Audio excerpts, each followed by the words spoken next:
Thank you so much, Your Excellency, for having me and having us African Leadership Magazine.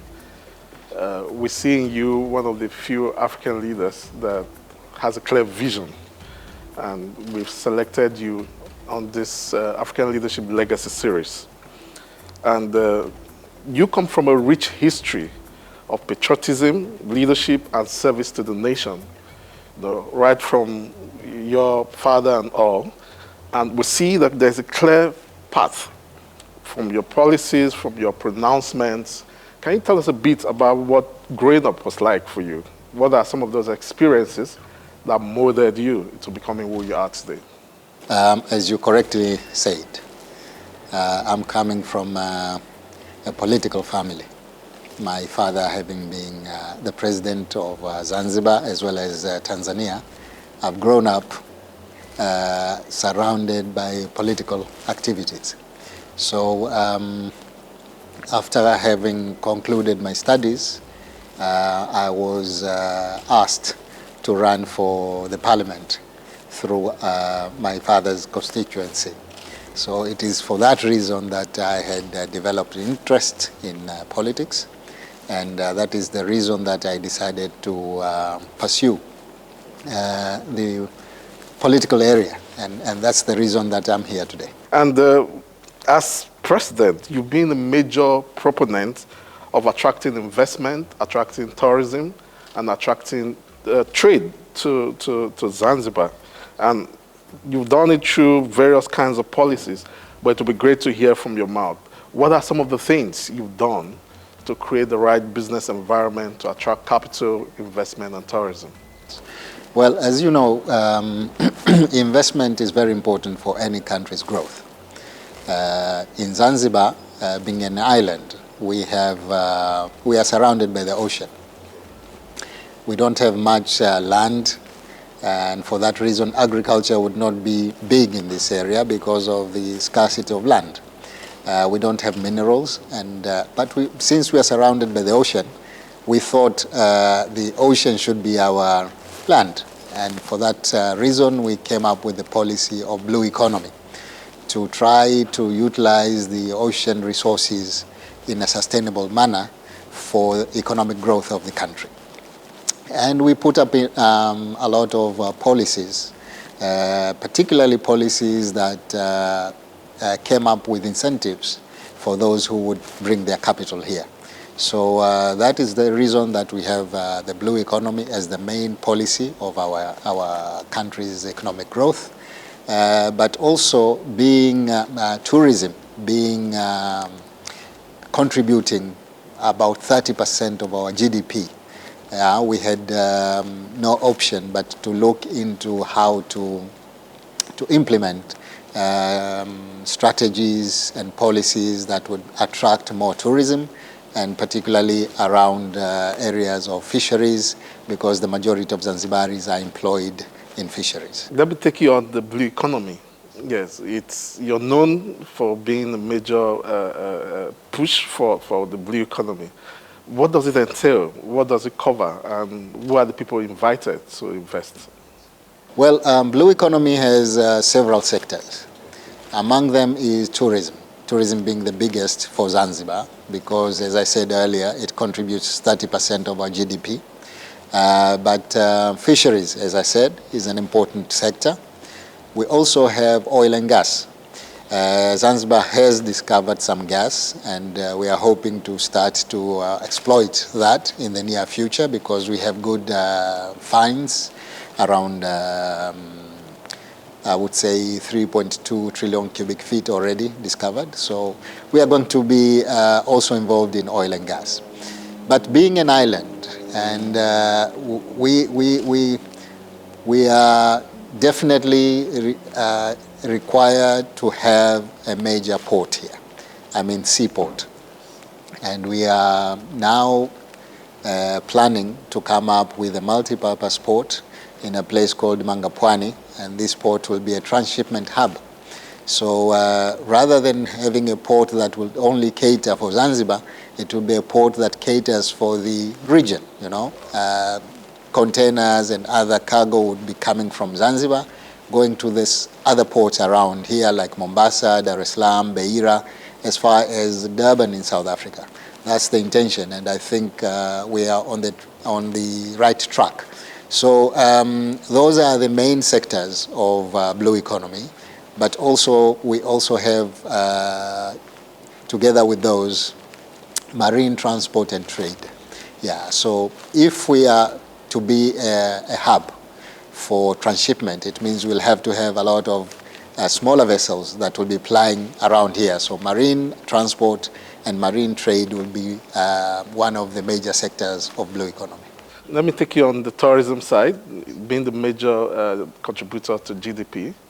You've been known to say Zanzibar is more interested in the quality of tourism and not the volume of tourism. Can you throw more light on that? Yes, you know, because of the small size of Zanzibar, you don't want mass tourism, because mass tourism also has an impact on the climate. It has impact on you know, environmental changes. So our policy, our tourism policy in Zanzibar is what we call high value, low volume. You know, you get very wealthy individuals to come in Zanzibar in small numbers, but we're getting even more resources, more revenues than mass tourism. And that's the idea, to have high class standard of hotels for high wealth individuals, but low volumes.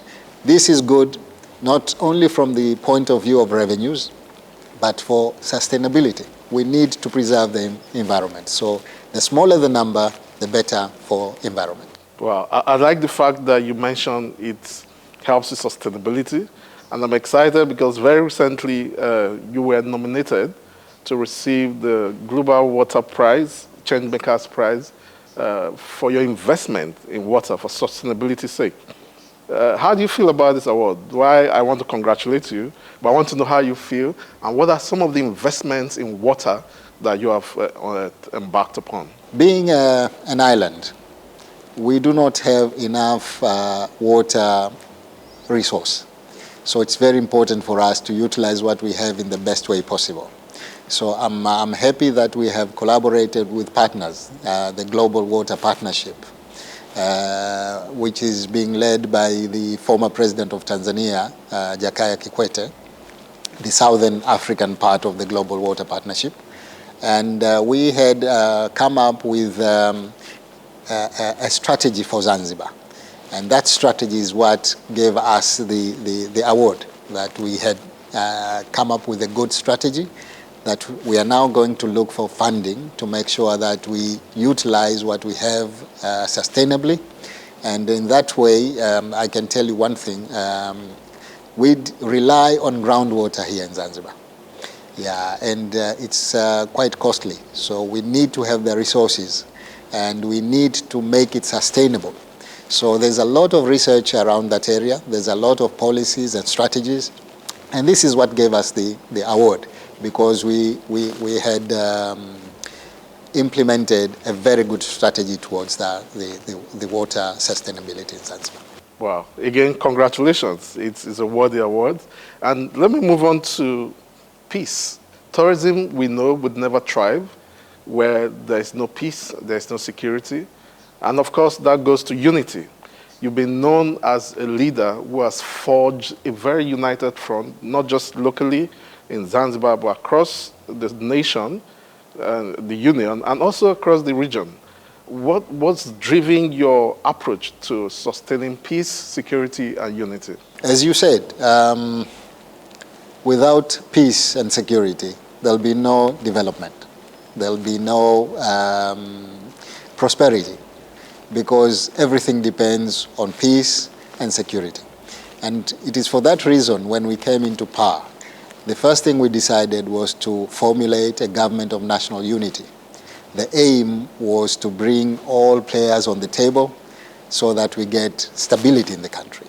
And I'm happy to say that since we created the government of national unity, Zanzibar has been quite stable, very peaceful, and it gives us now the room to do the developmental strategies that we have. So I'm glad to say that so far we have been working hard to make sure that we create strategies and policies and implement different infrastructure projects so that we gauge that prosperity that the people are looking for. And all this is because of the stability that we have in the country. Yeah. Again, I must commend you. It's not every day you see that. We're seeing you a leader who is very strategic and very visionary. From your Strategic Development Plan 2026, Vision 2030, and we also realized you recently in December set up what you call the Presidential Delivery Bureau. This speaks to a leader with vision. What are some of your larger visions for Zanzibar and, of course, for the region going forward? Yes, we have those policies in place, and we have Zanzibar 2050 vision. We have PADEP, which is Zanzibar Development Plan, 5 years plan. And I've formulated the Presidential Delivery Bureau in order to make sure that we deliver and not just have policies and strategies, but we actually deliver on the ground. Yeah, so that's the reason we have those that setup. Now, it's quite important to have vision, because you have to dream that in the next 50 years, where do you want Zanzibar to be? And since you asked me where I'm visualizing Zanzibar, as I told you earlier, I want Zanzibar to be a hub for everything. A hub for transshipment, because we have, we are surrounded by the ocean. We can create a good port here. We want to be a hub for logistics. Rather than people going all the way to Dubai or to China, why not have a logistics center in Zanzibar, And in general, I want Zanzibar to be a hub for everything. That's the vision that we have. Wow, that's a powerful, powerful vision. And it aligns. Again, last year we realized that the air passengers into Zanzibar increased dramatically. It means something is happening here. And it speaks to driving into Zanzibar. This is my first time. I was excited. The roads are clean. And what would you say to our other African brothers? How would you sell Zanzibar? I want to be one of your ambassadors to attract visitors here. What should be the USP? What should we tell them about Zanzibar? We have the best tourist destination in Zanzibar. And our tourism here relies on two major areas, unlike most of the tourist destinations where they have a single area. In Zanzibar, we have the what we call ocean, or rather coastal tourism. Yeah, because of the beautiful sea that we have, because of the white sandy beaches that we have. That is one which you cannot find in many places, I can tell you that. But on the other hand, Zanzibar has got history. We have heritage. This is what gives us an advantage of other areas like Maldives and others. Here, when you come to Zanzibar, you can enjoy the history, the culture of the people here, the heritage that we have, Stone Town and so on. So in a nutshell, I would say we are offering the best tourist destination around in the region.